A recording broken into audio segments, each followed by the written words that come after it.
Yusuf Bey hoş geldiniz. Hoş bulduk. Şimdi siz ikinci defa horlama protezi yaptırmaya geldiniz. Almanya'dan geliyorsunuz. Evet. İlk protezi biz size 2016 yılında takmışız. Evet. Şu an ikincisini yaptırmaya geldiniz. İzninizle size bazı sorular soracağım. Bundaki amaç şu.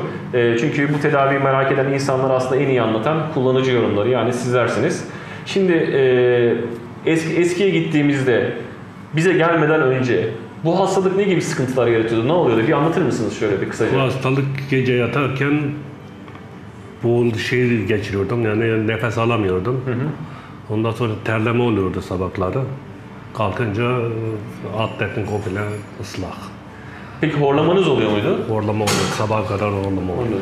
Evet. Gün içi mesela o şekildeyken uyandığınızda kendinizi iyi hissediyor musunuz yoksa yorgun mu hissediyordunuz? Yorgun hissediyoruz. Yorgun hissediyordunuz. Peki sonra siz Almanya'dan kalkıp geldiniz, bizi buldunuz. Sonra ben size 2016 yılında ilk protezinizi yaptım. Peki yapınca neler değişti? Onunla biraz bahseder misiniz? Terleme şeyin geçti. Yorgunluk şeysi de geçti. Hepsi normala döndü. Ondan sonra işte 2-2,5 sene kullandım. Hiç problemsiz. Evet.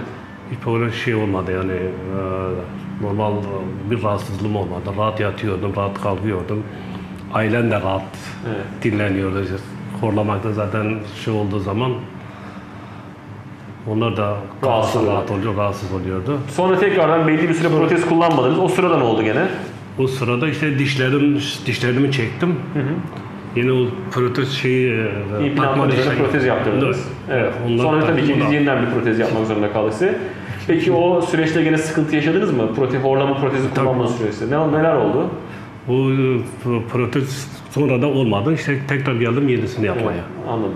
Şu an her şey yolunda gözüküyor. Artık bir sonraki kontrole geldiğinizde tekrardan belki böyle bir video çekeriz. Süreç nasıl ilerliyor ona bakarız. Gerçekten çok güzel. Yani herkese tavsiye ederim. Sağ olun, teşekkür ederiz. Gerçekten yani rahat nefesin, rahat kalkıyorsun sabah, rahat terlemeden kalkıyorsun. Yani mesela ben bu gece yine oldum, terlemeye başladım. Bayağı anladım. Isladı. Yani onun için protez yapmaları da gerçekten tavsiye ederim. Yani bir zararı yok olarak akşam koyuyorsun ağzına, sabah çıkartıyorsun, tertemiz yıkıyorsun, kutunun içine koyuyorsun. Bitiyor her şey. Bitiyor her şey. Çok teşekkür ederiz. Bir sonraki kontrolde görüşmek üzere. Sağ olun. Tamam, teşekkür ederiz. ben de teşekkür ederim.